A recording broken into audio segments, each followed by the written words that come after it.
જય માતાજી મિત્રો, આજે હોળી છે એટલે હોળી બરાબર મનાવજો। આજે આપણે જોવા જઈએ તો આજે આપણને એ ખ્યાલ આવે છે કે પ્રહલાદ ભલે નાનું બાળક હતું, પરંતુ એને ભગવાન ઉપર એટલો વિશ્વાસ હતો કે તે પોતાની ભક્તિમાં એટલો બધો લીન રહેતો હતો।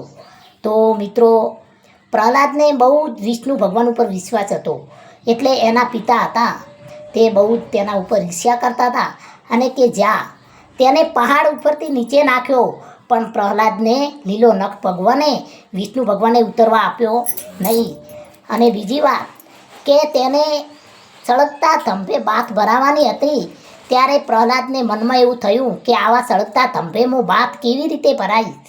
ત્યારે ભગવાને તેને થંભની ઉપર એવી ઝીણી કીડીઓ, સિંદૂરી ચીડીઓ તેને દેખાણી અને એને વિશ્વાસ હતો કે ચોક્કસ મારો ભગવાન મારી વારે ચડશે।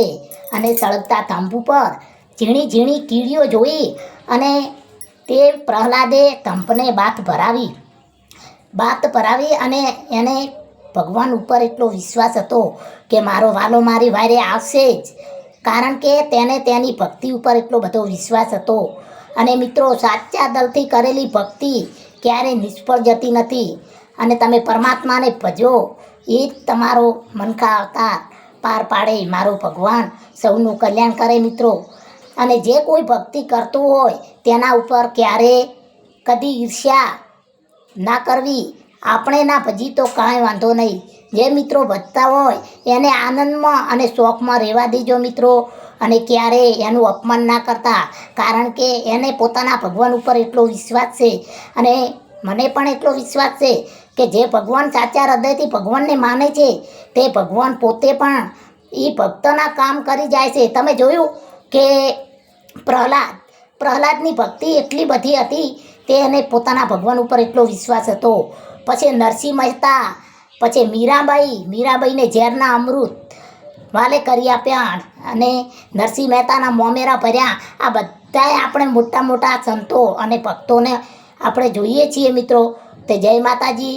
મારું કહેવું એવું થાય છે કે ક્યારે કોઈ ભક્તિ કરતું હો તો ક્યારે કોઈ માણસની ઈર્ષ્યા ના કરવી, હંમેશા એના માટે ખુશ રહેવું કે ભલે તે ભગવાનને ભજે એમાં કલ્યાણ, અને કોઈના ઉપર ઈર્ષ્યા કરશો નહીં મિત્રો।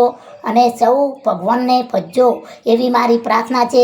મારો વિડીયો ગમ્યો હોય તો મિત્રો મારા વિડીયોને લાઈક અને શેર કરજો। જય માતાજી મિત્રો।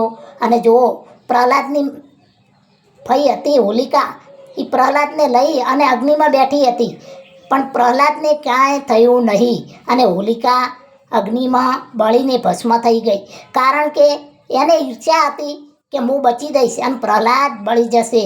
પણ પ્રહલાદની ભક્તિ સાચી હતી, તે ભગવાને તેનું રક્ષા કરી અને હોલિકા બળી જાય છે।